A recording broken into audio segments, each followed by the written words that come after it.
With Charles Davis, as always, I'm Brandon Gaudin. Charles, you talk about storylines in this one. I think it begins and ends with our two quarterbacks, certainly two of the best in the business. And nowadays, I don't think you can get by for long periods of time without a top play responsibility he has and how the game flows through him.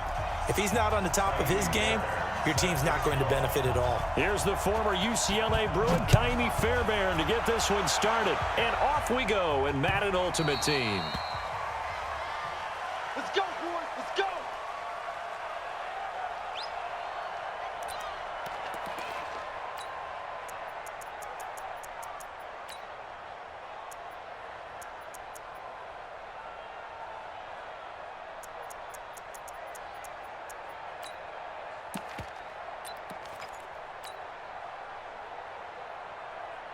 Here we go. Set. Take the Pittsburgh. Come on. Watch the curl. Watch the curl. They'll run on first down. Westbrook. And from the 25, they work this to the 29, a gain of 4. I call that play a success. A nice inside run sets up a very manageable second down, a very solid gain on that play.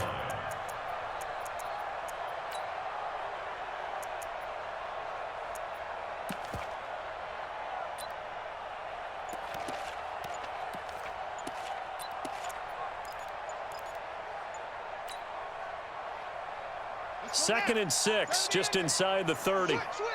Now with just 1 second showing on the play clock, we're going to get a timeout. They'll have 2 remaining as we step aside here in this first quarter. You can't block me. You can't block me. On second down now, Westbrook. Partner, we know today's NFL is really built around the guy throwing the football. But these short runs, they still pay dividends because they can take their toll on a defense and they can add up as the game goes along. You control the clock, you control the ball, and that way you often control the game.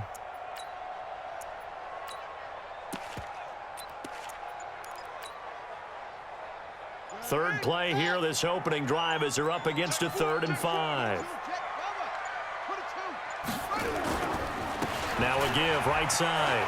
Westbrook. He's got a convoy, and he might be gone. Touchdown, Philadelphia. A great effort there. 70 yards as his guys are able to strike first here in this opening quarter.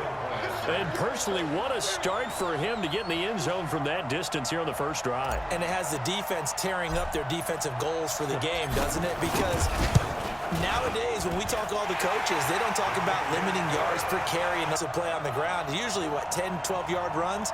This one was way more than that. They've got to go back to the drawing board and try and shut it down.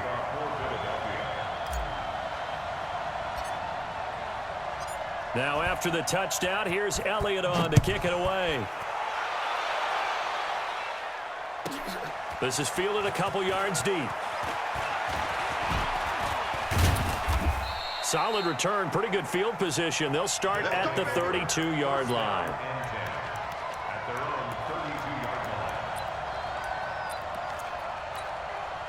From the 32 now, here's 1st and 10. Play fake. Now Cunningham. They'll roll him out right. And a diving grab. I think he got that. Yes. Call that a very strong gain of 24. When you're a player of his stature, you don't just circle the games on your team's calendar. You circle the Pro Bowl? Without a doubt. That's a game that you just figure you're going to be in each and every year. Pressure comes, and down he goes. The Eagles get there for the sack. Fletcher Cox, the former Mississippi State Bulldog, ringing the cowbell there on the sack. And they need to work to at least get some of this yardage back after the sack. 2nd and 19. This is intercepted. Brian Dawkins, the safety, with a pick. And he's got daylight. It's a foot race. And he takes this one back into the end zone. And the Eagles defense gets a pick-6 TD. We thought this defense would be opportunistic, and they were. Here, you're already up. Now you got a 2-touchdown lead. I tell you, going out there on defense, did they have a little bit of extra momentum with a score already on the board? Oh, without a doubt. That already felt good to them. They took it and used it and obviously put up another one. But here's the thing now. Some defense coordinators might want to pull their guys back a little bit because they don't want them to make mistakes because they're too overamped. Others say, I've got 2-touchdown lead. Go get them, guys. They'll be even more aggressive. So they throw the pick six. They'll get another shot at it now as this one's in the air. Fielded about a yard deep. And the decision to bring it out, a good one, as he's up a yard or two shy of the 30.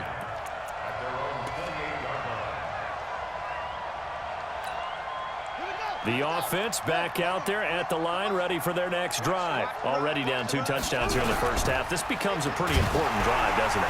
Nowhere to escape, and he goes down. Someone's been up to the task so far in this game. They are already up a couple of scores, Brandon, and guess what?